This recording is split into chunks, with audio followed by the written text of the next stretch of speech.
Bismillahirrahmanirrahim. Assalamualaikum warahmatullahi wabarakatuh. Alhamdulillahi wa kafa, wassalatu wassalamu ala rasulillahil mustafa wa ala alihi wa sahbihi wa man wafa, wa ba'du. Saya ibadallah, ahbaballahi wa ahbaba rasulihi sallallahu alaihi wasallam, usi nafsi wa iyyakum bitaqwallahi faqad fazal muttaqun, fala tamutunna illa wa antum muslimun. Faqala ta'ala, ya ayyuhalladzina amanu taqullaha haqqa tuqatih wa la tamutunna illa wa antum muslimun.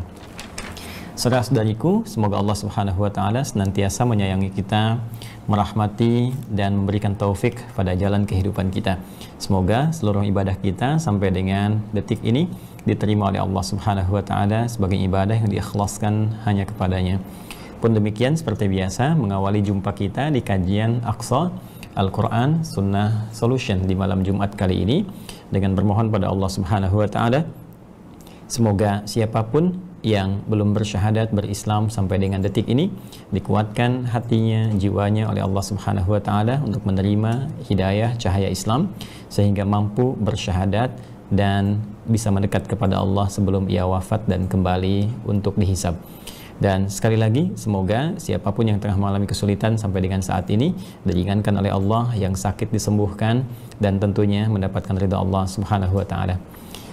Mohon izin kita melanjutkan kajian kita di pertemuan yang lalu, masih di pembahasan golongan ketiga dari klasifikasi manusia yang ditampilkan di pembuka surah Al-Baqarah, surah kedua dalam urutan mushaf Al-Quran, termasuk surah Madaniyah. Teman-teman sekalian, mengingatkan kembali bahwa Al-Quran di surah Al-Baqarah di pembuka mengawali firman Allah Subhanahu wa taala dengan menampilkan klasifikasi golongan manusia.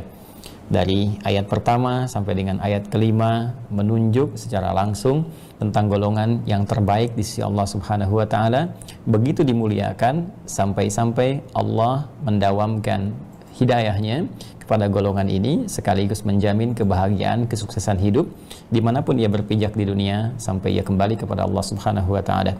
Ulaika ala hudam mir rabbihim wa ulaika humul muflihun.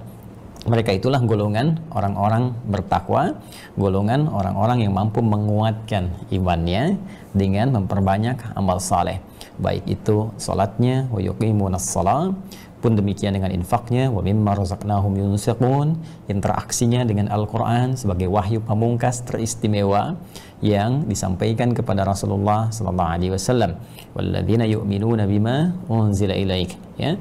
Pun demikian mereka menghormati risalah nabi-nabi, rasul-rasul sebelumnya beserta kitab-kitab mereka, wa ma unzila min qablik wa bil akhirati hum yuqinun, dan orientasi kehidupan mereka banyak memikirkan tentang kehidupan akhirat. Orientasinya lillah, karena Allah Subhanahu wa taala. Inilah golongan-golongan terbaik, dan dengan itu Allah memberikan jaminan segala kemudahan hidup pada golongan takwa ini. Wa may yattaqillaha yaj'al lahu makhraja. Siapa yang mampu meningkatkan takwanya kepada Allah, maka Allah berikan solusi dalam setiap perkara hidup yang ia lalui. Allah berikan jalan keluar dari setiap kesulitan yang ia dapati. Jadi ini bonus pertama saat di dunia, Allah berikan segala kemudahan dari setiap persoalan kehidupannya. Golongan takwa, rajin sholat, rajin baca Al-Quran, berinteraksi, menghafalnya, mengamalkannya, rajin berinfak, orientasi akhirat, ya. Wa yarzuqhu min haitsu la yahtasib, mendekatkan, mengantarkan kepada rizki bahkan dari sisi yang tidak ia duga.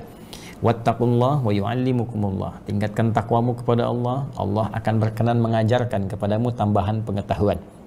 Golongan ini pun dicerdaskan oleh Allah, ditambahkan pengetahuannya, cepat mengingat, ya, sulit untuk melupakan berkah ilmunya. Wattaqullaha la'allakum tuflihun, tingkatkan takwamu kepada Allah supaya engkau bahagia. Maka dimanapun ia berpijak, tinggal, beraktivitas, di rumah tangga kah, di kantor kah, kehidupan sosial kah, maka kehidupannya cenderung dekat kepada kebahagiaan. Bukan tidak punya masalah, bukan tidak memiliki persoalan. Setiap orang hidup pasti punya persoalan, pasti punya masalah. Namun seakan orang ini dimudahkan oleh Allah dalam mengentaskan setiap persoalannya sehingga terkesan seolah-olah tidak memiliki masalah. Padahal dia punya persoalan, namun sebelum menghadapinya dia mendapatkan bimbingan dari Allah sehingga setiap persoalan yang datang terasa ringan untuk dihadapi. Karena itu saya selalu mengingatkan untuk menatap pada diri kita. Sampai dengan detik ini kita belajar, kita telah ulang-ulang ayatnya, kita telah dalami materinya, berapa banyak kita telah praktekkan itu semua sehingga kita bisa menikmati hasilnya. Baik, berapa banyak kita telah mengamalkan semua apa yang telah kita pelajari sehingga kita bisa mendapatkan apa yang telah Allah janjikan kepada kita. Kalaupun kita telah mencoba tapi ternyata belum dapat misalnya, maka cek, mungkin belum sempurna kita mengerjakan amalan itu seperti orang dahulu pernah mendapatinya, seperti orang terdahulu pernah mengerjakannya. Golongan pertama. Yang kedua adalah golongan yang antitesis golongan pertama, yaitu orang yang memang masih menutup diri dari ketersambungan terhadap Allah, menutup dari pintu hidayah, sehingga butuh doa kita semua dan semangat kita untuk selalu mengarahkan dengan izin Allah golongan kedua ini agar berpeluang mendapatkan petunjuk untuk kembali kepada Allah Subhanahu wa taala. Golongan ini golongan kafir, golongan yang menutup diri, yang dengan itu disebabkan pergaulan lingkungannya yang menjauhkan ia dari Allah Subhanahu wa taala. Ya, sehingga dengan itu pendengarannya sulit mendengar peluang-peluang hidayah, pandangannya sulit menatap peluang-peluang hidayah, pun demikian dengan akal sehatnya tidak berfungsi mencerna petunjuk Allah Subhanahu wa taala karena terjebak dalam lingkup maksiat yang menjauhkan diri dengan Allah Subhanahu wa taala dan dalam lingkungan yang tidak kondusif yang selalu mendekatkan pada hal-hal yang dilarang oleh Allah Subhanahu wa taala. Khatamallahu ala qulubihim wa ala sam'ihim wa ala absarihim ghishawah, dan jika memang tidak bertobat mempertahankan itu maka diancam oleh Allah dengan siksa yang berlipat, walahum adzabun azim. Baik, golongan ketiga, dan di sini kita masih mempelajari sampai di pertemuan yang lalu di ayat ke-12, adalah golongan yang sangat harus diwaspadai karena jubahnya mengenakan jubah seperti golongan pertama, tampil sama seperti orang-orang beriman, tampil sama bersyahadat di lisannya, tampil terlihat serupa dengan gerakan sholatnya, bahkan pun demikian bisa membaca Al-Quran, berinteraksi fasih dengan hadis-hadis Nabi Sallallahu Alaihi Wasallam, namun ternyata berbanding terbalik dengan isi hatinya.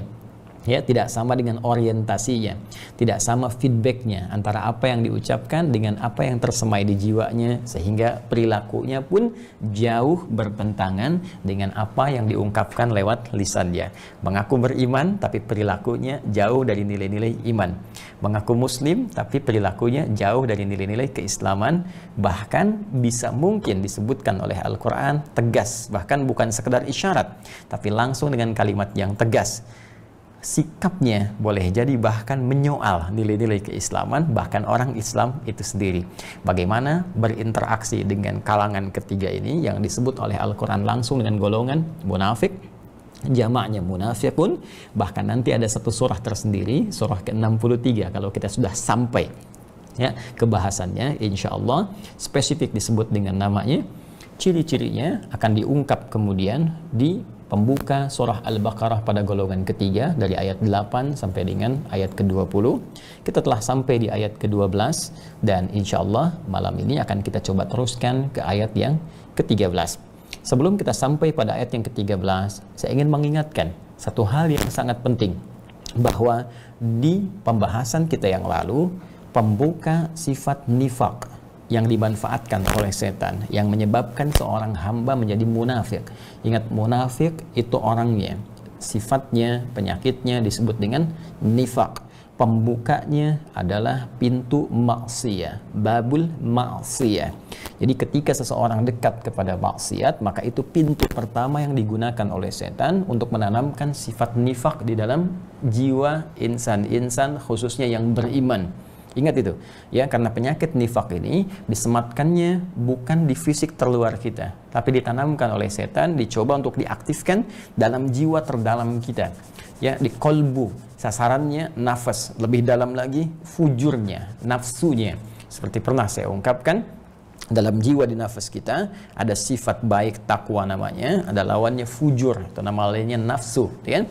Ya wa nafsi wa ma sawaha fa alhamaha fujuraha wa taqwaha. Nah, fujur atau nafsu ini yang dibintakan oleh setan kepada Allah untuk memohon, minta agar diberikan kewenangan mengelola dan mengarahkan nafsu ini sehingga sesuai dengan apa yang diinginkan oleh setan.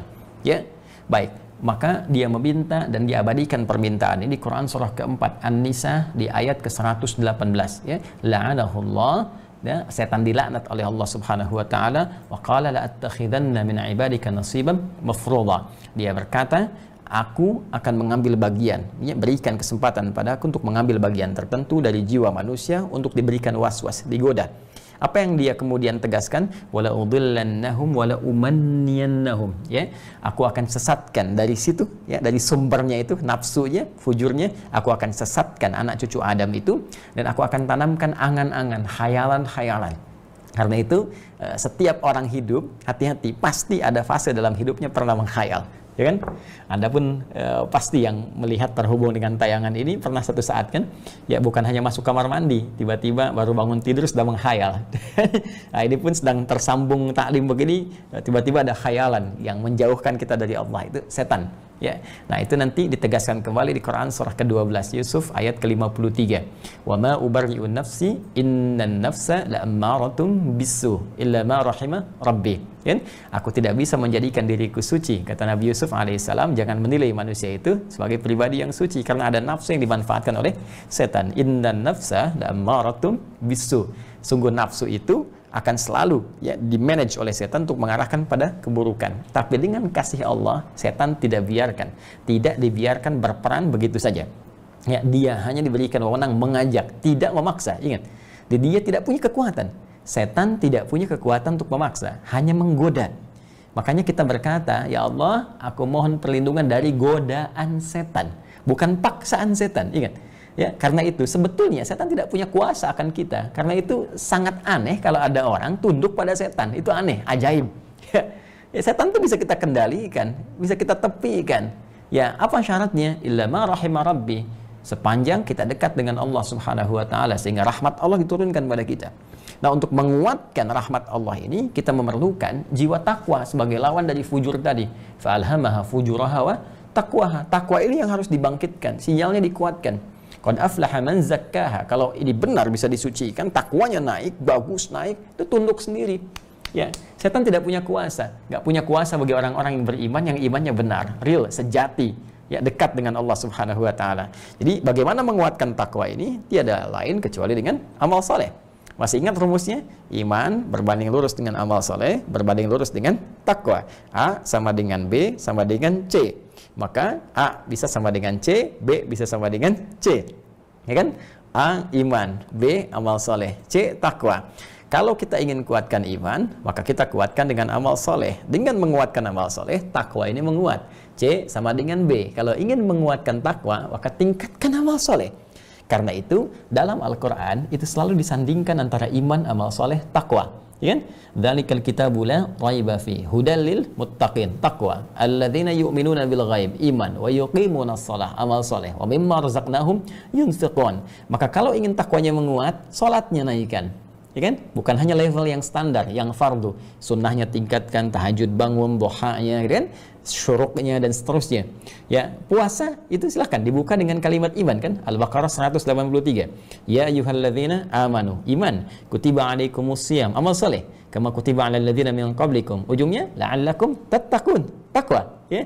Jadi senantiasa demikian tautannya, iman, amal saleh, takwa. Karena itu orang yang terus meningkatkan amal solehnya, demi Allah saya katakan, kalau Anda tidak percaya silahkan cek orang yang rajin sholat saja, maka setan tak punya kuasa kuat pada dirinya. Ya, salat tingkatkan, tambah sunnahnya, khusyuk tunaikan, rajin mendekat kepada Allah lewat Al-Quran, bacaan, misalnya tilawahnya amalkan, rajin mendekat dengan doa, itu silahkan. Anda kalau tidak percaya cek, pasti akan ada perubahan. Ya, karena itu sinyal-sinyal yang dimanfaatkan oleh setan melalui jiwa fujur untuk berbuat maksiat itu akan lemah. Kalau nggak percaya silakan. Orang rajin sholat itu akan malu berbuat maksiat. Natap gambar yang buruk saja, ya itu nggak punya inisiatif. apalagi kemudian langsung melihat, itu mustahil. Ya, nggak sengaja aja dipalingkan kok lisannya bisa istighfar. Ya, bagaimana bisa mencuri? Bagaimana bisa korupsi? Itu mustahil. Itu kalau benar sholatnya. Ya, silahkan coba tingkatkan sampai ke level tahajud. Posisi apapun dalam hidup, passionnya apapun, pekerjaannya apapun. Mau Anda di eksekutif misalnya, ya di legislatif, di yudikatif, atau di militer kah, atau Anda insinyur kah, atau bahkan ya pedagang kah, pengusaha, siapapun, dokter kah, perawat kah, pasien kah, bahkan ya ustadz kah. Ini standar. Kalau benar ibadah kita, maka kita punya kekuatan untuk melemahkan tipu daya setan sehingga terjaga dalam kebaikan. Itulah jiwa takwa. Ya, karena itu takwa itu nanti melahirkan wiqayah, penjagaan. Ya, penjagaan, perisai.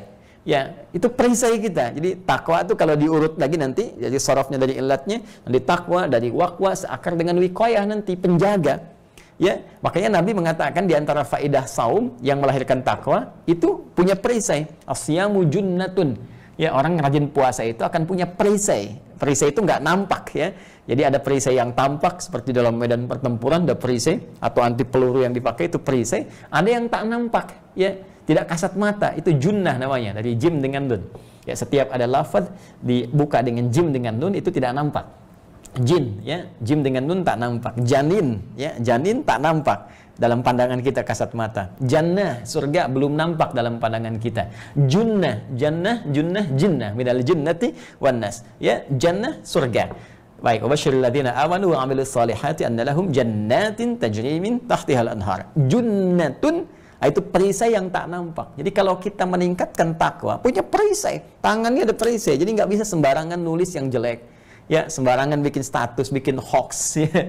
Ya, kaki itu punya perisai, nggak mungkin melangkah pada tempat maksiat. Lisan punya perisai yang menghalangi tutur kata itu pada yang tidak diridhai oleh Allah Subhanahu wa taala. Nah, setan berusaha melemahkan sinyal takwa ini, jiwa takwa ini melalui apa? Pintu maksiat. Dia tampakkan maksiat itu seakan-akan menyenangkan. Ya, seakan-akan memberikan harapan, seakan-akan memberikan kebahagiaan. Pintu ini yang paling berbahaya. Baik. Nah, ini pintu maksiat ini itu bisa jadi sebagai pintu penyakit nifak yang melahirkan orang munafik. Jadi kalau kita tuliskan ke sini, ini pintunya, ini kan pintu maksiat diaktifkan oleh syaitan, ya. Jiwa yang diambilnya fujur atau nafsu seperti ini. Atau nafsu gini. Ini maksiat. Ini pembuka sifat nifak. Dari sifat nifak ini bisa melahirkan orangnya munafik. Nah, munafik itu orangnya, ya, seperti saya sampaikan pertemuan lalu. Nifak itu penyakitnya. Ya, maksiat ini pembukanya. Baik ya? Kalau kita mau teruskan di nafas, ya, di tempatnya di qalbu. Nah, seperti ini. Nanti yang bisikan siapa? Setan. Baik. Nah, jadi kalau seseorang diberikan oleh setan peluang-peluang, pandangan-pandangan akan, dalam tanda petik misalnya, ya, oh ini indahnya maksiat, pemberi harapan, menampilkan seakan-akan kesenangan, terjebak ke sini, maka ini pintu awal masuknya sifat nifak yang bisa membahayakan sehingga nanti kalau terakumulasi bisa menjadi munafik. Masih ingat tanda nifak yang pertama yang Nabi SAW pernah sampaikan? Idza hadatsa kadzaba. Jika ia berkata, ia berdusta. Ya, dusta itu kan begini. Dusta itu tak sama apa yang dikatakan dengan dua hal. Satu, apa yang tertanam dalam hatinya. Yang kedua, yang nampak dalam perilakunya. Ya kan? Nah, seperti kalau digambarkan misalnya, mau kemana? Ditanya kan, mau ke kampus misalnya, padahal dia mampir misalnya ke supermarket, ya hatinya kan menolak, ya kan? Makanya ketika orang berdusta, hatinya pasti menolak. Ya, karena itu dalam situasi tertentu, Nabi meminta kita jujur dengan bertanya pada hati kita, istafti qalbak, tanyakan pada hatimu, ya kan? Jadi itu udah otomatis ada fitrah dalam jiwa kita. Fitrah itu punya kecenderungan dua hal. Satu, cenderung kepada kebenaran, ini nilai universal. Ya, walaupun seorang misalnya belum beriman, ya, dia non-muslim misalnya, punya fitrah ini. Ya, orang kafir punya fitrah ini. Jadi kalaupun ada non-muslim berbohong, hatinya pasti menolak. Ini fitrah yang Allah tanamkan pada setiap manusia.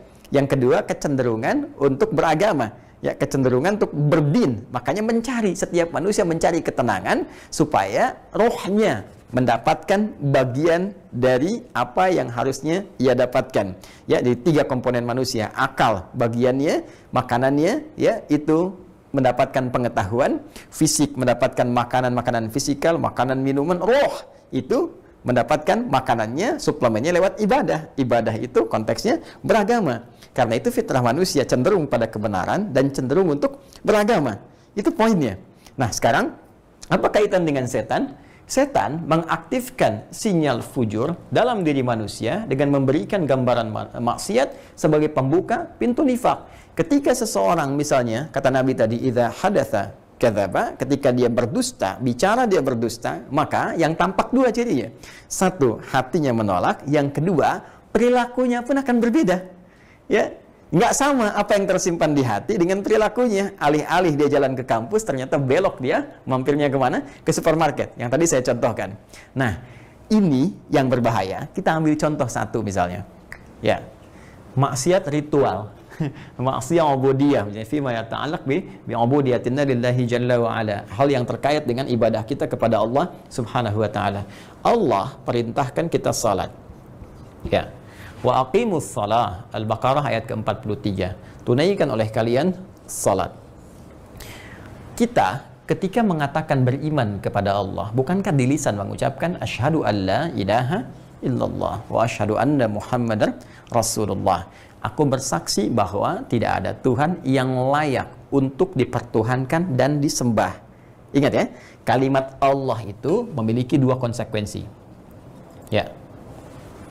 Ingat kalimat Allah. Jadi kalau kita meyakini Allah Tuhan kita, beriman kepada Allah, ini lafaz Allah sendiri punya 2 konsekuensi.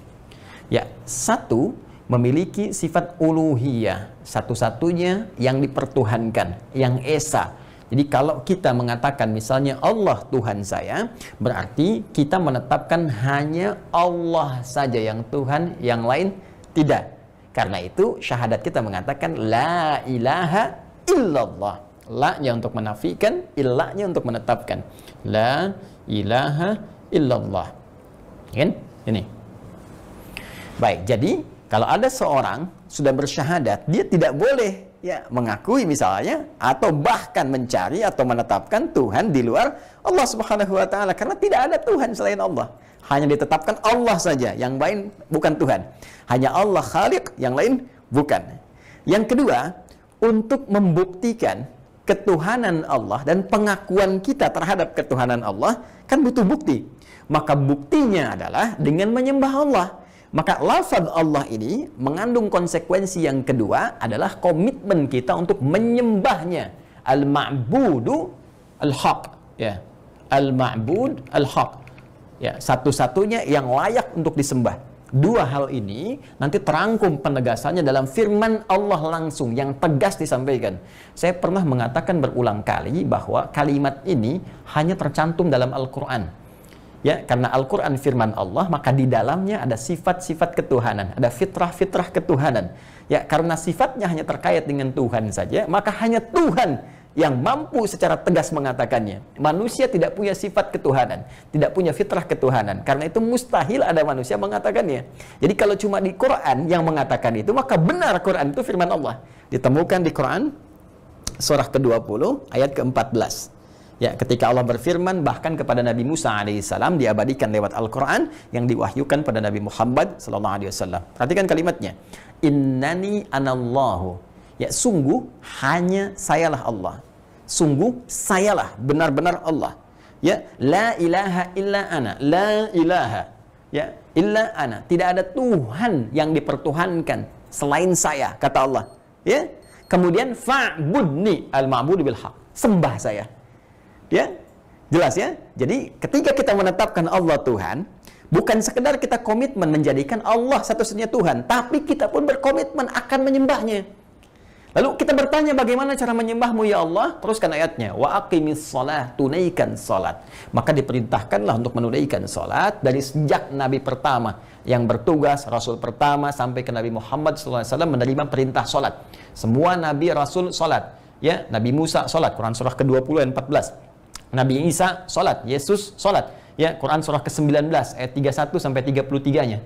Ya, Nabi Ismail alaihissalam salat, meminta keluarganya salat. Quran surah ke-19 ayat 55, wa kana ya'muru ahlahu bis-shalah. Nah, otomatis kalau kita mengucapkan saya Islam, saya beriman, saya bersyahadat, saya menetapkan Allah Tuhan, maka saya pun komitmen akan salat ketika Allah perintahkan salat. Nah, jadi kalau ada orang mengatakan saya Islam, saya beriman, saya mengakui Tuhan saya Allah, tapi prakteknya dia tidak salat, artinya dia sedang bermaksiat, dan ini pembuka pintu nifak yang memungkinkan seorang menjadi munafik. Kenapa disebut munafik? Katanya lisannya mengatakan siap beribadah, kan? Katanya Tuhannya Allah, katanya siap nyembah. Sekarang disuruh sholat malah nggak sholat. Ya, artinya beda kan antara lisan dengan perilakunya, ya kan? Beda antara lisan dengan yang tersimpan di hatinya. Nah, inilah pembuka sifat dari nifak ini. Penyakit nifak ini dibuka oleh setan melalui sifat apa? Maksiyah. Bisa sifatnya ritual, bisa dalam konteks sosial, bisa dalam konteks kita bermuamalah, ya, di keluarga dan sebagainya. Ini sifat bahayanya.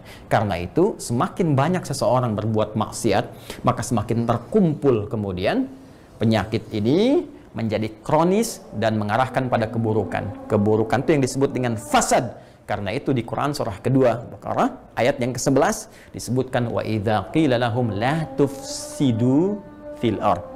Bagaimana cara mengatasinya? Seperti apa harapan untuk berubah bagi orang munafik?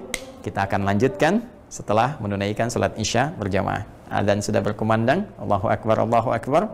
Waktu Indonesia bagian Bekasi. Jeda dulu menunaikan salat Isya. Setelah itu kita lanjutkan kembali. Subhanakallahumma bihamdika asyhadu an la ilaha illa anta astaghfiruka wa atubu ilaik. Assalamualaikum warahmatullahi wabarakatuh.